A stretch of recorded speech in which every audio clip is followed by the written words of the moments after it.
Bien, ahí estamos grabando. Bueno, veníamos hablando de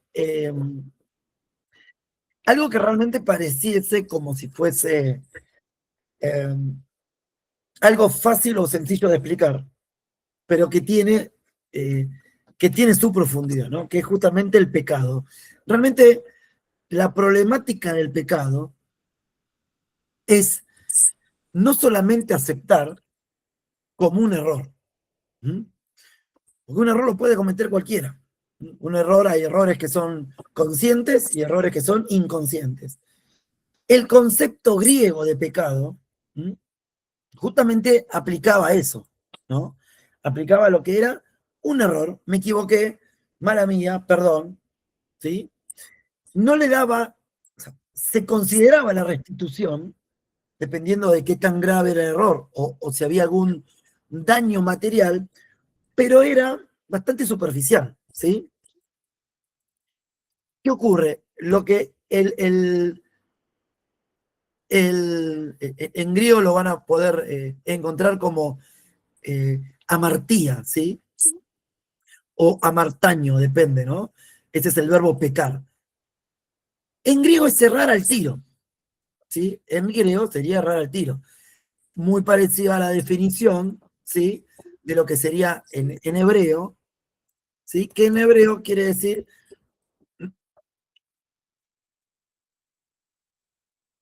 A ver, aguárdame un segundo.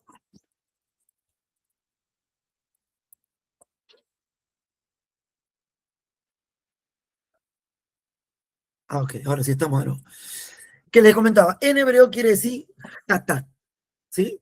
La expresión hatá o yatá está relacionado con aquel tiro al blanco que yo le erro. Cuando yo le erro a ese blanco, entonces es considerado este verbo, ¿no? Ahora, ¿a qué blanco tengo que apuntar? ¿No? La Torá, que es la instrucción, ¿sí? Es justamente ese blanco. Es el blanco, a ver que hay alguien más. Ahí está, Jaxier. Bien, este blanco es en donde debemos acertar, pero ¿en función de qué? Hay un principio en la Torá que son tres principios o tres pilares de la Torá. El principio es que la Torá nos dirige, es una instrucción para la santidad. ¿Mm? Santidad no es alguien que superficialmente pareciera como muy santo, como muy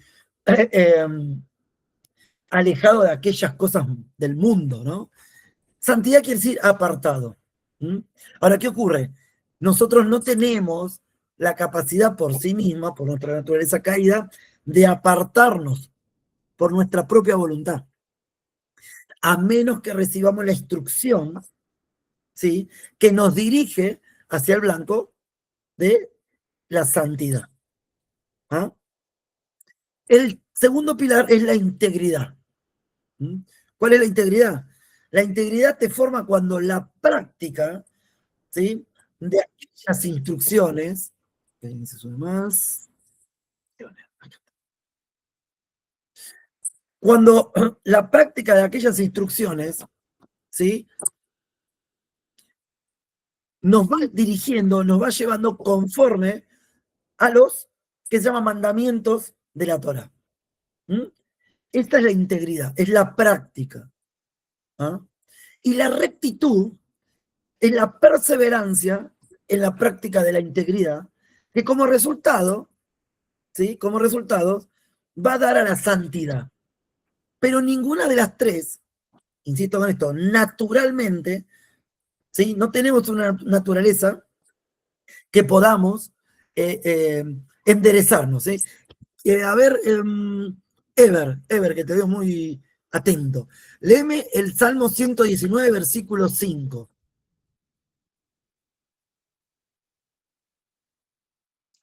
Aprovecho mientras tanto para saludar a Amén. Jackson. Bien. Bendiciones. Geonel, bendiciones. Gracias por conectarse. Bien, Salmo 119, versículo 5. sí. Ojalá fuesen ordenados mis caminos para guardar tus estatutos. Amén.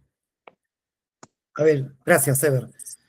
A ver, esto lo está diciendo el rey David, ¿sí? Alguien que realmente tuvo que ser inspirado y movido en su corazón, ¿sí? A arrepentimiento, a teshuvá, como se dice, a un arrepentimiento genuino, pero movido también por medio del Espíritu, o del Ruach, de la mente del Señor, ¿sí?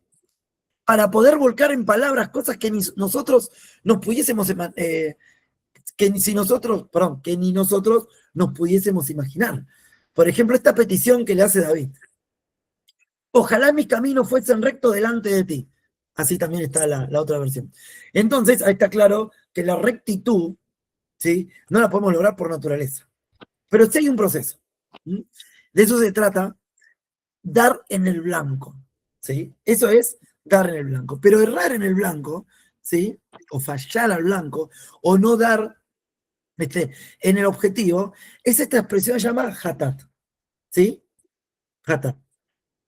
Entonces, cuando nosotros nos vamos, ¿sí? Y ahora vamos a ver por qué empecé por este lado, cuando nosotros nos vamos al griego, a la jamartía, ellos también lo consideran como errar en el blanco o fallar. ¿Sí? Sin embargo, lo que no se está considerando en la expresión griega, ¿sí? Que ese error, o a partir de ese error, ¿sí? Hay una mayor cercanía a la Torah. Entonces ustedes me van a decir, Marco, vos me querés decir que cuantas veces yo más me equivoque, más cerca de la Torah voy a estar,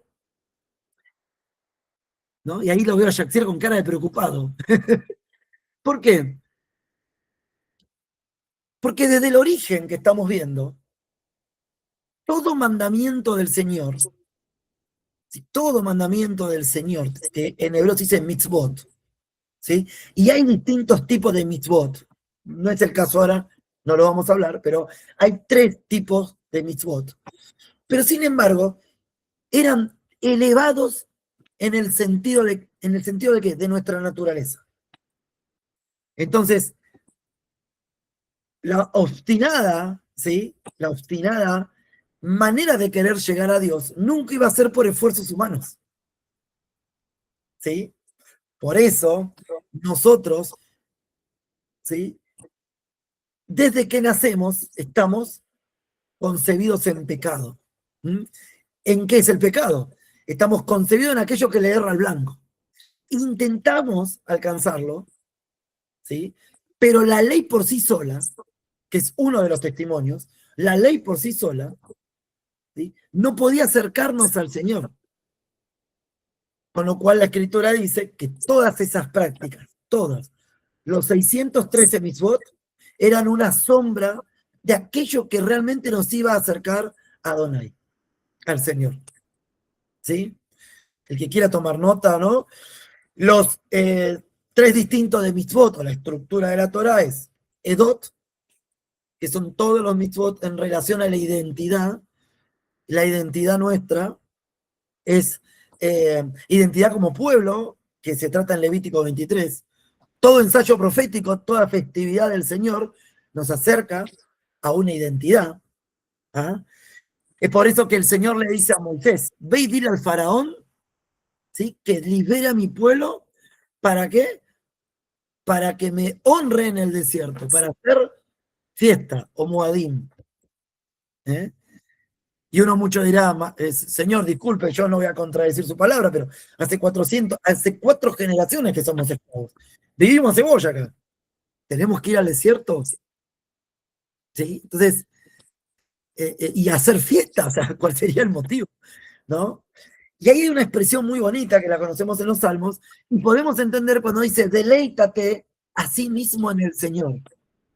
Eso es lo que quería el Señor, que el pueblo se pudiese deleitar en Él, y en función de eso conceder los deseos de su corazón. ¿Y era qué? Volver de nuevo a su Señor. ¿Sí? Aunque después durante 39 días despotricaron del Señor, ¿no? Pero bueno, la primera intención era volver al Señor. Entonces, esos son los Edot. Después están los que son Jukim. El Jukim es obediencia y no te voy a explicar por qué. Papá, ¿por qué lo tengo que hacer? Porque sí. Punto. Esos hukim los encontramos, por eso yo quería empezar con esto, esos hukim los encontramos como primera instrucción dentro del Edén. A ver, a Adán se le dijo, comerás de todo árbol. Es un hukim, ¿sí? Y después le dijo, pero del árbol o del otro árbol, de aquel que te dará un conocimiento que parece bueno y que obviamente también es malo, de ese no comerás. El Señor le dijo, ¿por qué? Dijo, no, bueno, sí, porque el día que de él comieses, morirás. Pero no había una razón, un motivo. De hecho, ¿sí? La naturaleza de Adán, antes de ver, ¿sí? La naturaleza de Adán, antes de saberla, era desnudez, pero él no la sabía. ¿Me explico, muchachos? Y después, el otro tipo de mitzvot es el mishpatim. Hablado en españolizado, mitzvot es mandamientos, ¿sí? Hukim, preceptos, ¿sí? O estatutos. Mishpatim, decretos. El mishpatim, hay bastantes mishpatim, en realidad están los de justicia, lo de santidad, lo de igualdad, lo de compensación, todos en la Torah. ¿Qué es el mishpatim? El mishpatim es decir, cuando, por ejemplo, cuando tu campo se incendie, ¿sí? Por algo natural, ¿no? No necesariamente tiene que ser a propósito. Cuando haya un incendio en tu campo o algo afecte en tu campo, y eso que afectó a tu campo también afecte a la cosecha de tu vecino, le vas a tener que compensar. Eso es un mishpatim. Te pone una situación en la cual perjudicas a tu prójimo e inmediatamente tenés que retribuirlo. Sí, podemos decir que el Señor casi que inventó la indemnización laboral, ¿no? La indemnización ¿no? Y muchos dicen que esa es la ley del hombre. No, había restitución. Otro, por ejemplo, dice, cuando tú coseches la siembra de tu campo, no cosecharás los bordes, porque eso se los dejarás a los pobres. Ahí está. ¿Cuál es ese principio? No vas a ser avaro. Siempre el mishpatim apunta a una relación con el prójimo. ¿Sí? De hecho, el pueblo de Israel fue sobre el primer mitzvot que falló. Fíjense, si no, en todo lo que es el libro de los reyes. La opresión al afligido, la balanza injusta, el juicio a favor del rico y en contra del pobre. ¿Amén? Entonces, pero ahora la pregunta es, ¿qué tipo de mandamiento, ¿sí?, había en el Edén? Y bueno, dijimos Jukim, ¿sí? La práctica del mishpatim, cuando a ustedes se les muestra una situación en donde tienen que ser criteriosos, fueron creados por el Señor para poder ejecutar justicia o juicio. ¿A qué juicio? ¿El de la Torah? ¿Sí? La Torah es un documento legal que te instruye, que te relaciona, que te dice o te indica cómo relacionarte con tu prójimo, ¿sí?, de qué manera restituirlo, ¿sí?, y de qué manera también relacionarte como pueblo del Señor. ¿Sí? Ahora bien, yo quería hacer hincapié en algo, porque conocemos el versículo que dice que por un hombre entró el pecado al mundo, ¿sí? O sea que por un hombre la humanidad entera, ¿sí?, quedó a disposición de la posibilidad, no, de la certeza de que iba a equivocarse, de que iba a tropezar, ¿sí? Pero prestemos atención a algo, porque si bien el Ruach, el Espíritu Santo, nos da discernimiento, ¿sí?, en el huerto no había discernimiento. ¿Por qué? Porque el discernimiento como tal viene, ¿qué es discernir? Saber qué es lo bueno y qué es lo malo, ¿sí? Y el discernimiento como tal no estaba establecido en el Edén. Estaba solo la obediencia, que fue la más fácil de transgredir.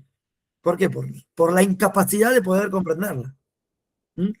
a pesar de que el Adán era un ser viviente con capacidad de razonar. Ahora veamos lo siguiente. El Génesis, le voy a pedir por favor a Rubén, si me ayuda a ver. Génesis, ya te digo.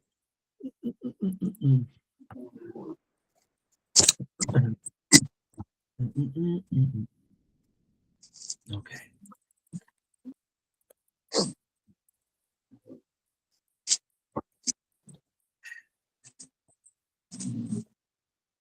Génesis 3, del 21 al 24, por favor, Rubén.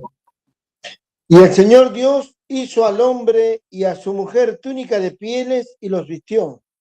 Dijo el Señor Dios: he aquí, el hombre es como uno de nosotros, sabiendo el bien y el mal. Ahora pues, que no alargue su mano y tome también del árbol de la vida y coma y viva para siempre. Bueno, estimados, como dijo Yeshua, el que tenga oídos que oiga. Rubén acaba de leer, ¿sí?, los dos versículos más maltratados, ¿sí?, y mal interpretados o mal traducidos, ¿sí?, de la historia doctrinal. Porque yo les quiero hacer una pregunta. Me voy a pizarra. ¿Sí?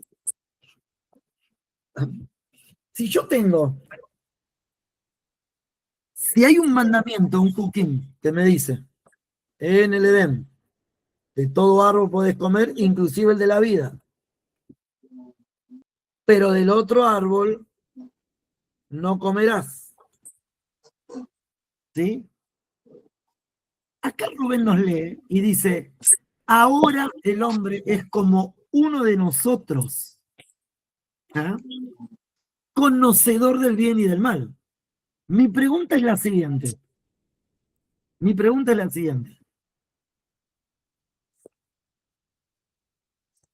¿Será posible? ¿Será posible que el resto de lo que el Señor estaba organizando y creando eran conocedores del bien y del mal?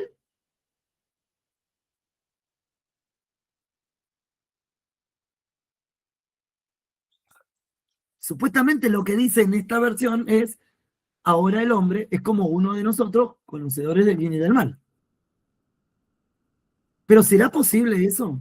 Si el Señor dio un hukim que decía, nadie comerá, o sea, que el árbol estaba ahí, se podía ver, se podía tocar, si tenía olor se podía oler, pero no se podía comer. Entonces, si el resto de lo creado hubiese sido conocedor del bien y del mal, hubiese implicado que también habrían comido de acá.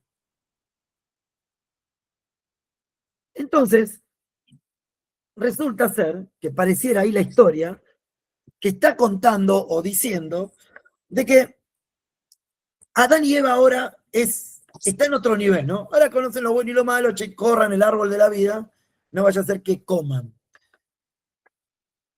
La interpretación de ese versículo, o como debería leerse, es: el hombre era como uno de nosotros. El hombre era como uno de nosotros antes de probar del otro árbol. ¿Sí? Entonces, la expresión que sigue es, coma, a menos que extienda su mano y coma del árbol de la vida.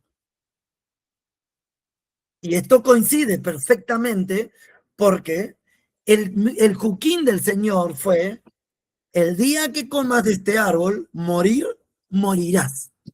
Nosotros lo conocemos como ciertamente morirás, pero es morirás. Y acá hago un paréntesis. el jueves estuvimos hablando qué pasa con el alma, si el alma es, si el alma no es. Bueno, acá la sentencia es morir, morirás. O sea, todo tu ser se muere. Listo. Del polvo viniste, al polvo volverás.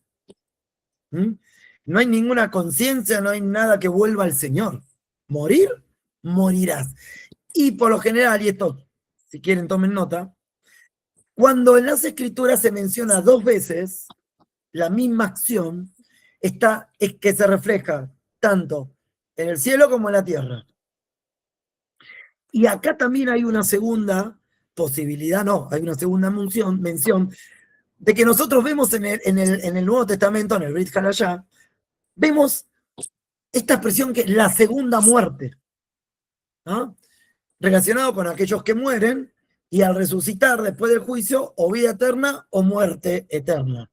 Bueno, esta segunda muerte también está relacionada con este concepto. Morir, morir, o morir con este dedo, morirás. ¿Mm? Para que empezamos también a comprender que no hay ningún cabo suelto entre Nuevo y Viejo Testamento o entre Tanakh y Brit Hadashah. Entonces, lo que se está mencionando acá dice, el hombre antes era como uno de nosotros, ¿sí? Antes de conocer el bien y el mal, ¿m? Pero si extiende su mano ahora, a menos que extienda su mano y coma del árbol de la vida. Ahora, esto es un comentario mío que voy a agregar y siempre digo lo mismo. Cada vez que muy rara vez, pero digo, un comentario mío, ustedes tienen derecho a abrir el micrófono y tirarme con lo que quieran. Porque es una interpretación que quiero compartir con ustedes. Bendito sea el Señor, porque delante de ese árbol puso 2 querubines con espadas encendidas de fuego.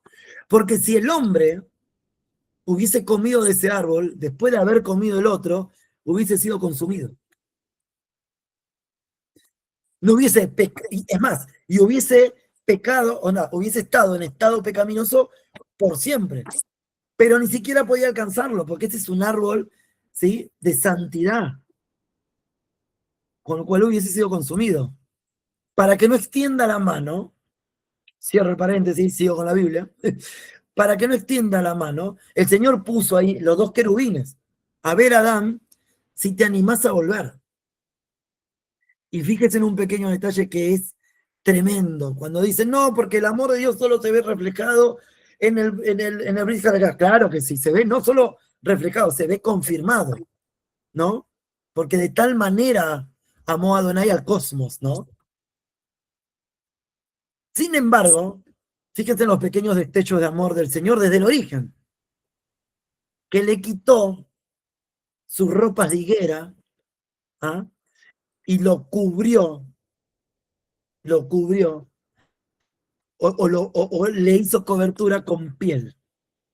Y allá lo sacó. Saben que hay no soy muy de compartir interpretaciones de la tradición, pero hay algunos que consideran que Adán y Eva antes del pecado eran seres de luz y que cuando transgredieron el Señor los cubrió con la piel que hoy tenemos.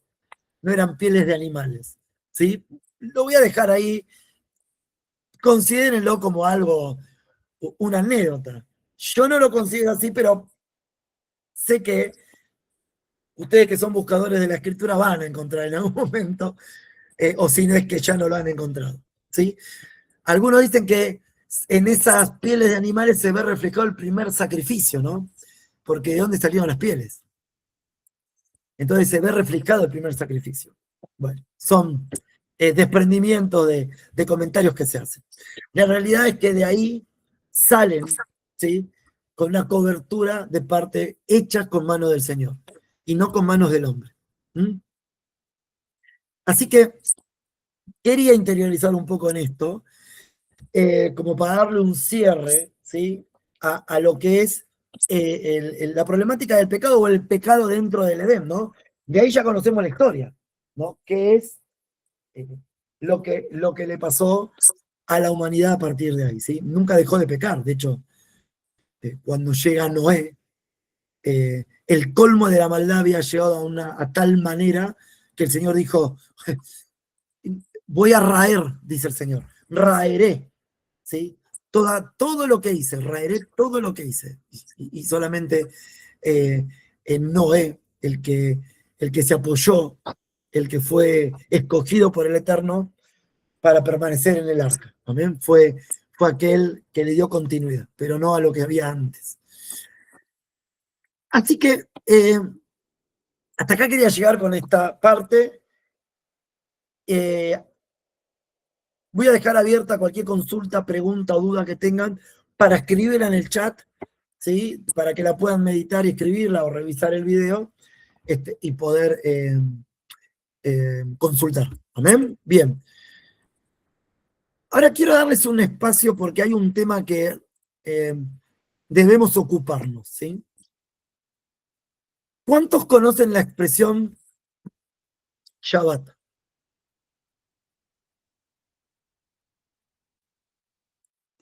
Amén, por Amén, allá. hermano. Amén. Calculo que Dani. Amén, Bueno, amén. Sí. sí, Fabio, Geonel, que Carlos quizás la conoce de oído, Jaxier seguro que sí. Bueno, Ricky y demás. Bueno, ¿qué es Shabbat? ¿No? Porque Shabbat suena a que tiene que ir asociado a Shalom, ¿no? Shabbat Shalom, que algunos lo consideran un saludo. Shalom. ¿Sí? Y bueno, no es un saludo. Shabbat es la expresión cesar. ¿Sí? Es detenerse o reposar. Ahora, ¿reposar de qué y reposar en función de qué y para qué? Bueno, el Shabbat tiene un montón de preguntas, ¿no? La primera pregunta, conecto el Shabbat porque en realidad, si ustedes se van a la escritura, en Génesis 2 comienza hablando del Shabbat. Y nosotros habíamos explicado una particularidad muy interesante, que el sexto día, ¿sí? Tenía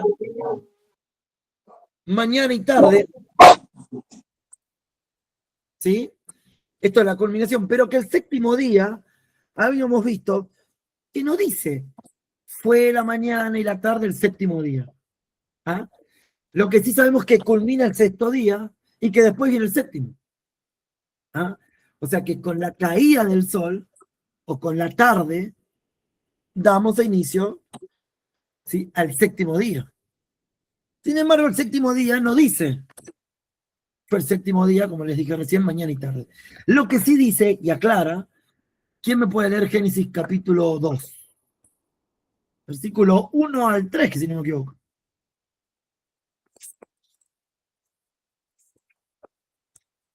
Uno. Génesis 2, creo que del 1 al 3, si no me equivoco. Fueron pues acabados los cielos y la tierra y todo el ejército de ellos. Y acabó Dios en el séptimo día la obra que hizo, y reposó el día séptimo de la obra que hizo.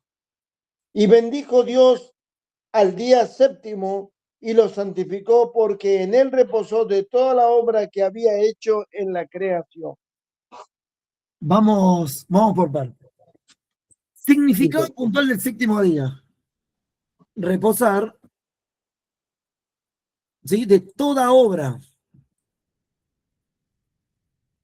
Después dijo que los santificó. ¿Cierto, Rubén? Santificó. O sea, apartó. Lo diferenció, lo distinguió. Y después dice que lo bendijo. La expresión bendijo o bendecir está relacionado con la expresión baraj, ¿sí?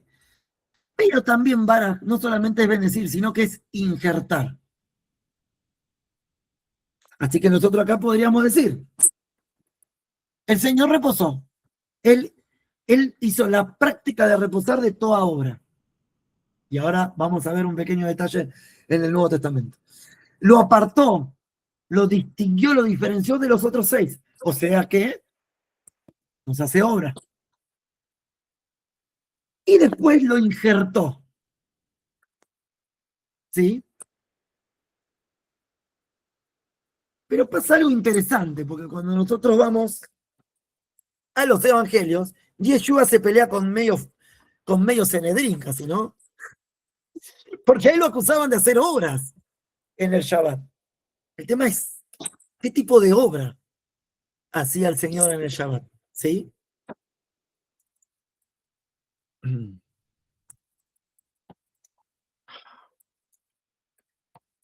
Aguárdame un segundo, por favor. Bien.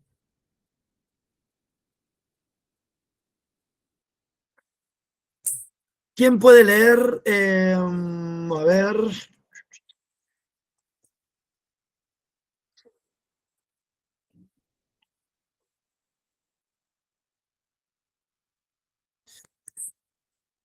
Mateo 12. A ver, por favor, ahí. ¿Dónde está? Daniela. Mateo 12. Amén.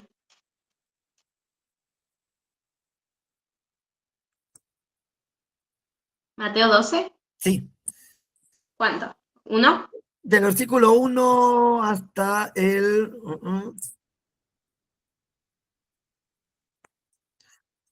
hasta el 8. Vamos a leerlo bien minucioso.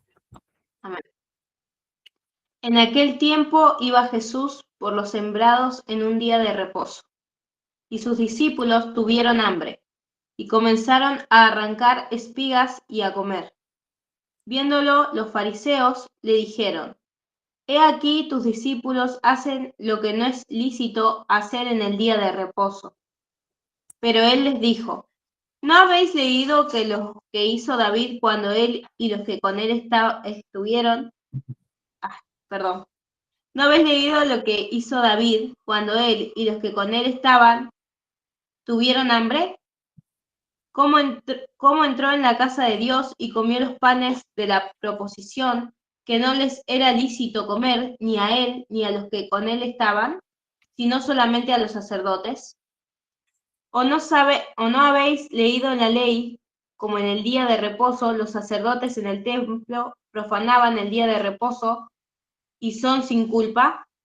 Pues os digo que uno mayor que el templo está aquí. Amén. Y si supieses, ¿sigo?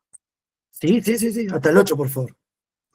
Y si supieseis qué significa misericordia quiero y no sacrificio, no condenaríais a los inocentes, porque el Hijo del Hombre es Señor del día de reposo. Amén. Miren si tenemos ahí largo y tendido, ¿no? Situación.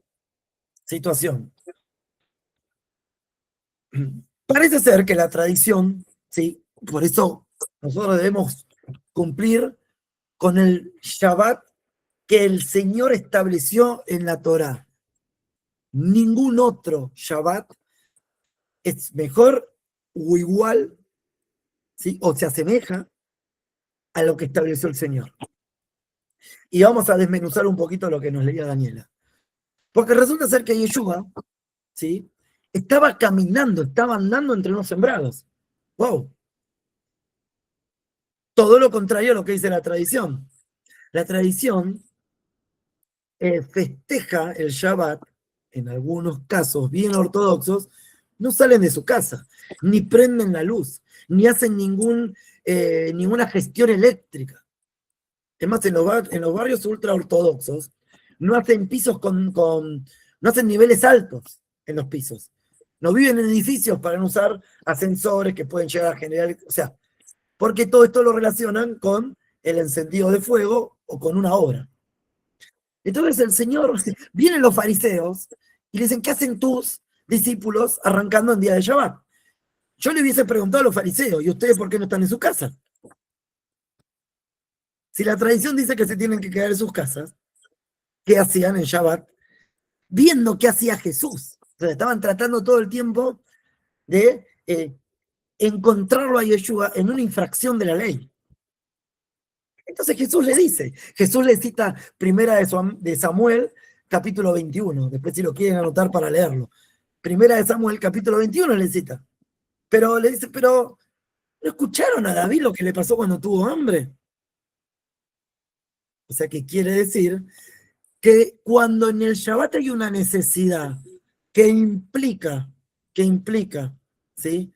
Que tiene como implicancia el sustento de una vida, el sustento irremediable de una vida, ¿sí? Entonces, el ejercicio de darle al prójimo es factible. ¿Mm? Acá no dice que Yeshua y los discípulos estaban de shopping. No, había una necesidad, tenían hambre.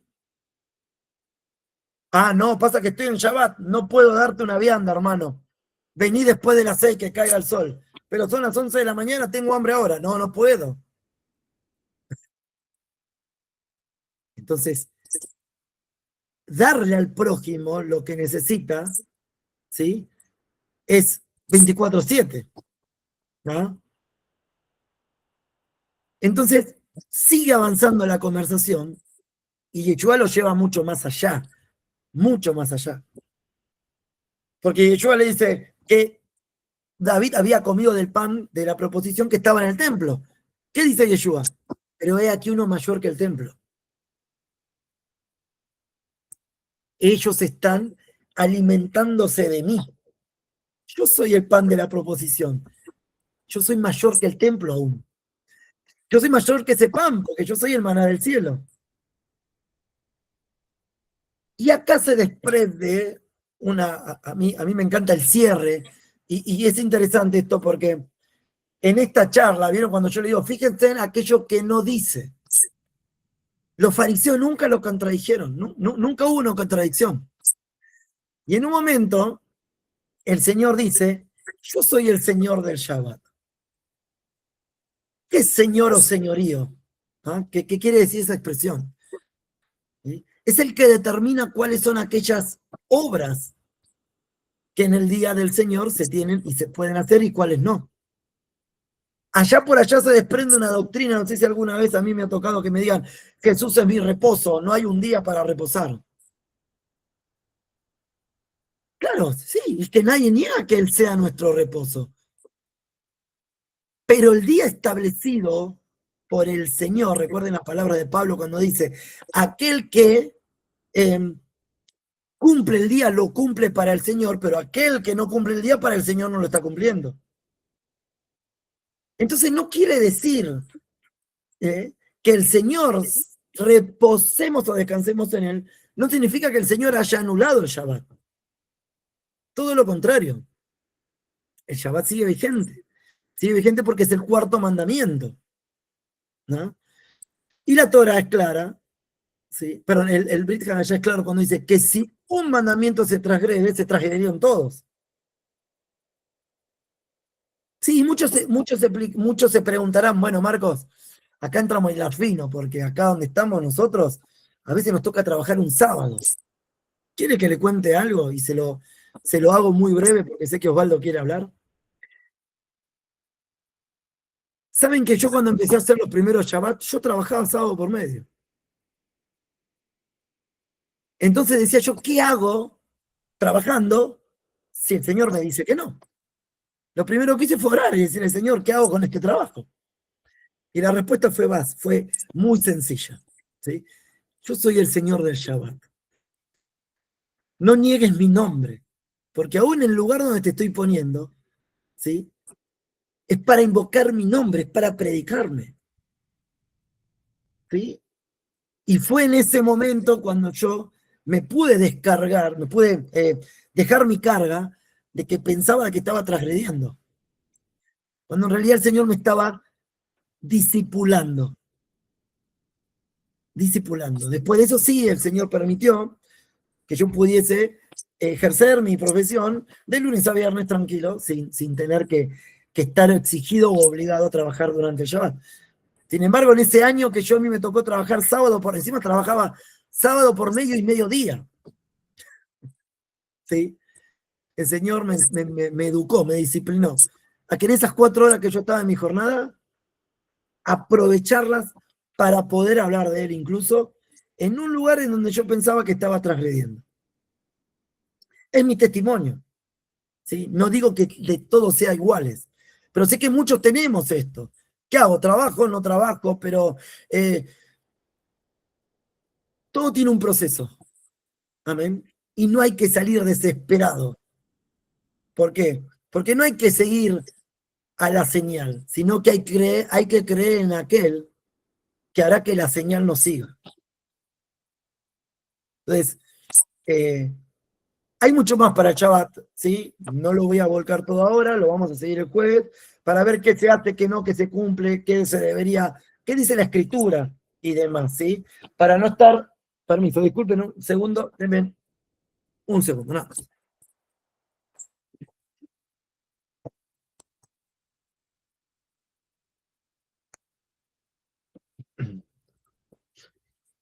Ahí está, disculpen, hermanos.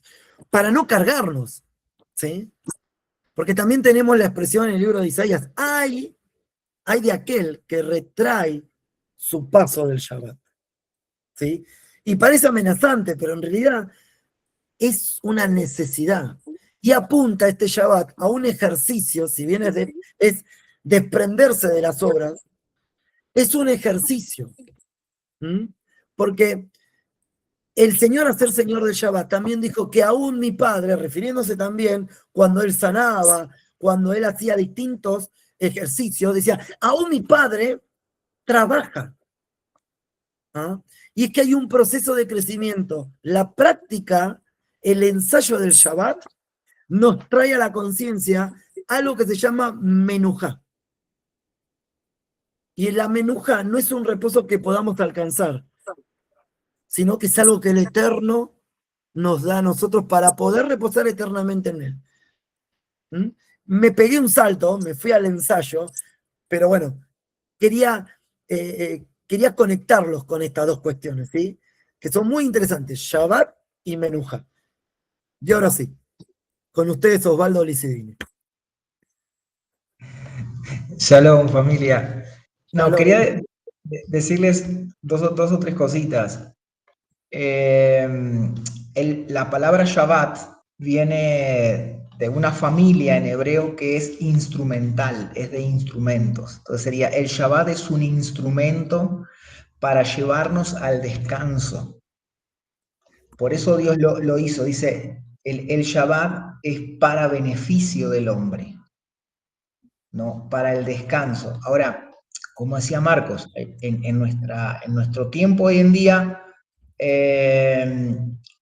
por nuestros trabajos, por nuestras cosas, por este mundo, estando en la dispersión, no estamos en un país, digamos, donde se cumplan todas las reglas de Dios, las normas de Dios, ¿no? Los mitzvot. Entonces, de repente hay muchos hermanos que trabajan. Entonces, el procedimiento es yo tener conciencia de que ese es mi día de reposo, pero tengo que trabajar, porque de ahí viene el sustento para mi familia, viene el sustento para mi casa. Entonces, yo primero tengo que tomar conciencia de que ese es un día para el Señor. Y si tengo que trabajar, no hay problema. El tema es pedirle al Señor que obre para que pueda tener ese día, digamos, libre. Hablar con mi empleador, preguntarle si puedo cambiar, digamos, si trabajo mediodía el sábado, trabajar mediodía el domingo, en vez del sábado, si se puede o no. O completar horas en la semana y poder tener el Shabbat libre. Pero eso es un tema de poder hablarlo con la persona que nosotros trabajamos. ¿Ah? Si se puede, si no, bueno, ténganlo en oración y pídanle al Señor que o les cambie de trabajo o arregle la situación. Pero no se carguen con el tema de si están trabajando en Shabbat. El tema sí, tomen conciencia, o sea, trabajo esas horas y el resto de ese día sí se lo dedico para el Señor. ¿Ah? Eso es una.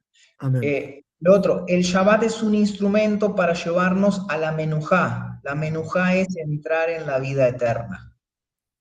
El Shabbat es como el descanso para entrar en la vida eterna. ¿Ah? Por eso Hebreos dice, Hebreos capítulo 4, como Yehoshua, Josué, no los hizo entrar en el descanso, en la menujá, todavía le queda al pueblo de Dios un Shabbat mientras está aquí. Es como la sombra de la celebración que vamos a entrar en el futuro, cuando entremos en el mundo venidero, que va a ser todo Shabbat. ¿Ah? Amén. Y lo otro que te quería dejar, Marcos, el texto que tú mencionaste cuando dice, cuando vieron los fariseos, les dijeron, dice que sus discípulos tuvieron hambre y empezaron a arrancar espigas y a comer. Por favor, lean Deuteronomios 23-25, alguno de ustedes, alguno que quiera leer. A ver, ¿quién se anima? Deuteronomios 23-25. Yaxia ya lo encontró, creo, que está full con su compu.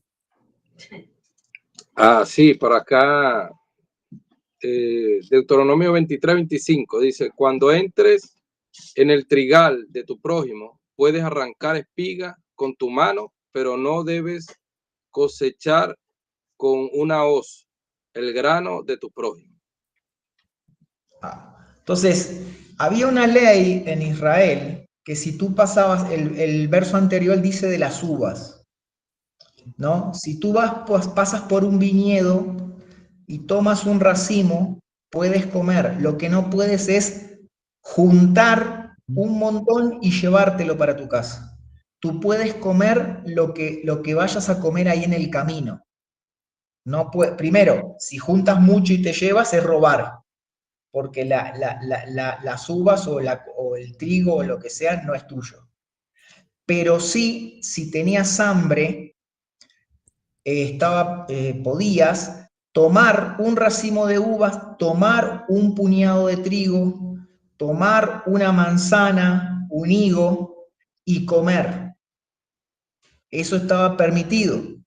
Entonces, el problema que aquí en el tiempo de Yehoshua, ya los fariseos se habían inventado 39 leyes, 39 cosas, hay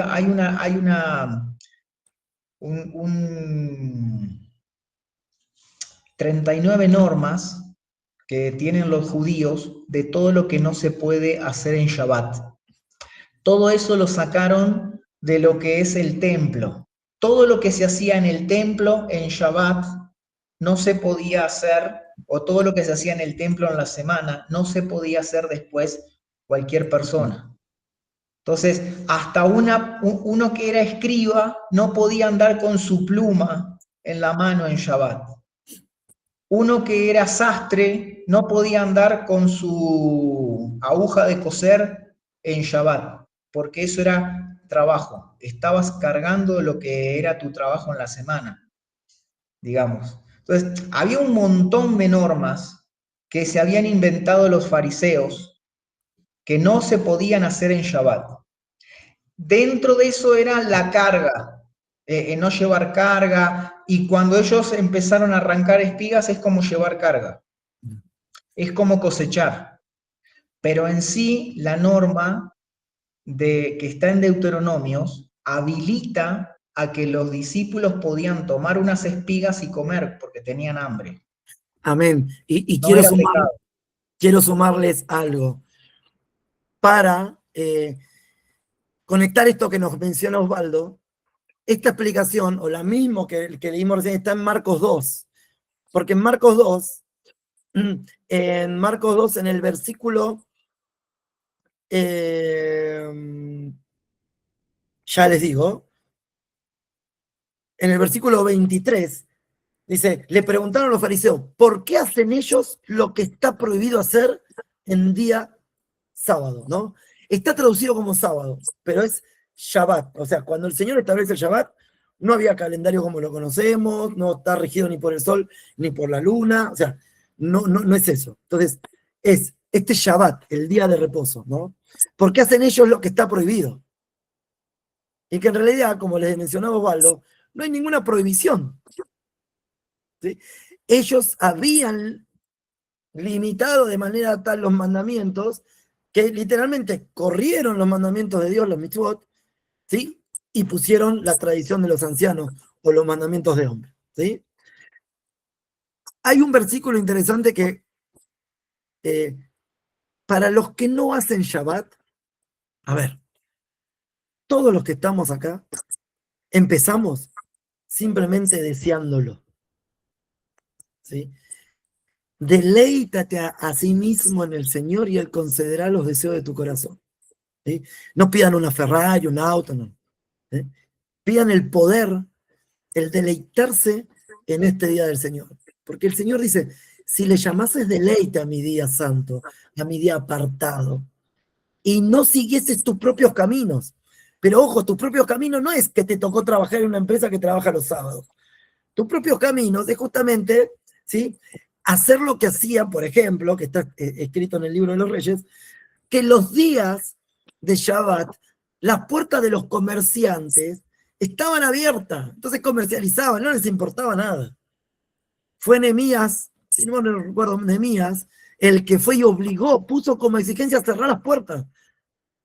O sea, fíjense hasta qué punto estábamos hablando de el pueblo de Dios. ¿Sí? Entonces, si hoy nosotros nos vemos con ese deseo de querer cumplirlo, pero no alcanzarlo, recuerden lo siguiente, ¿eh? No es por obra nuestra. Y les voy a recordar esto también, que es muy lindo. ¿Sí? Ahí que lo tenía, se los quiero leer. Marcos 2:27. ¿Sí? Y márquenlo, búsquenlo y márquenlo con fibrón o dibújenlo como quieran. Pero dice, el día de reposo, el Shabbat, ¿sí?, se hizo para el hombre y no el hombre para el Shabbat. Si el hombre hubiese sido para el Shabbat, entonces el Shabbat no hubiese existido nunca, porque nunca nos detenemos en nuestras obras, no queremos. Sin embargo, el Shabbat está por encima de las obras del hombre y se hizo para que nosotros podamos ensayar el reposo. ¿Ah? Es un ensayo profético.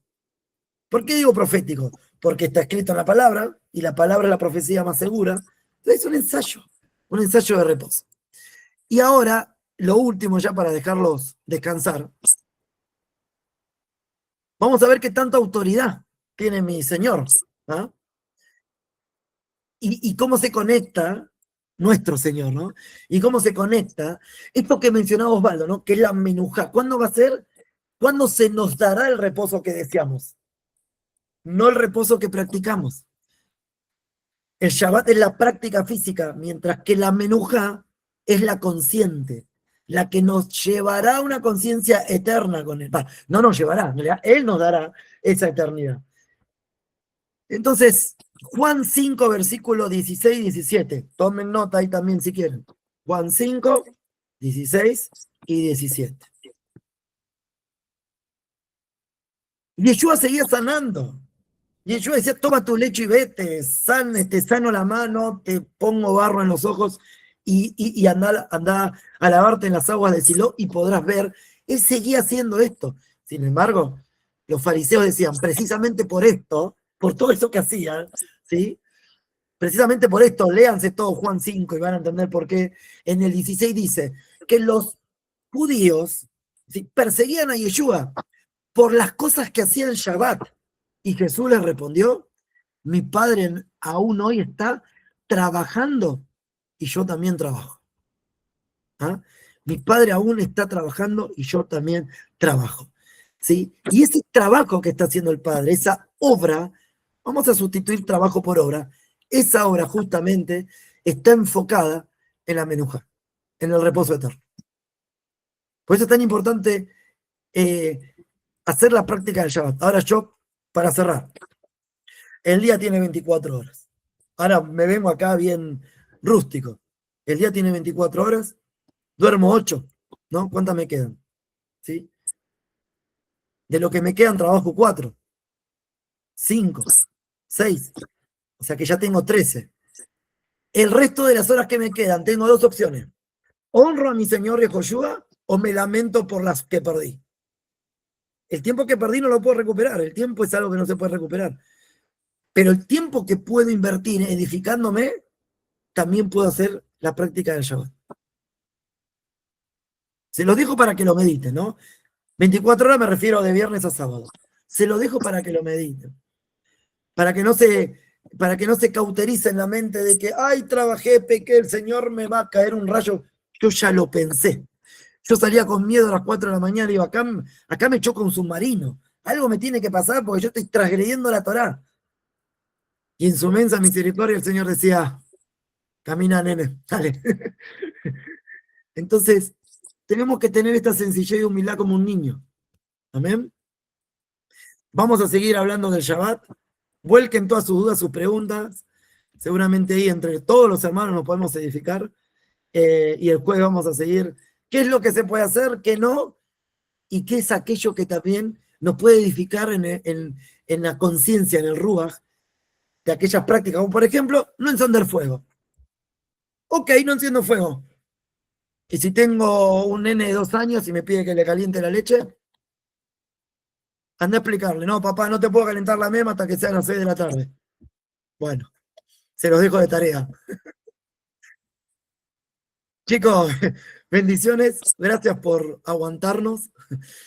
Que el eterno Dios, Señor y Salvador, los guarde, los guíe y los cuide.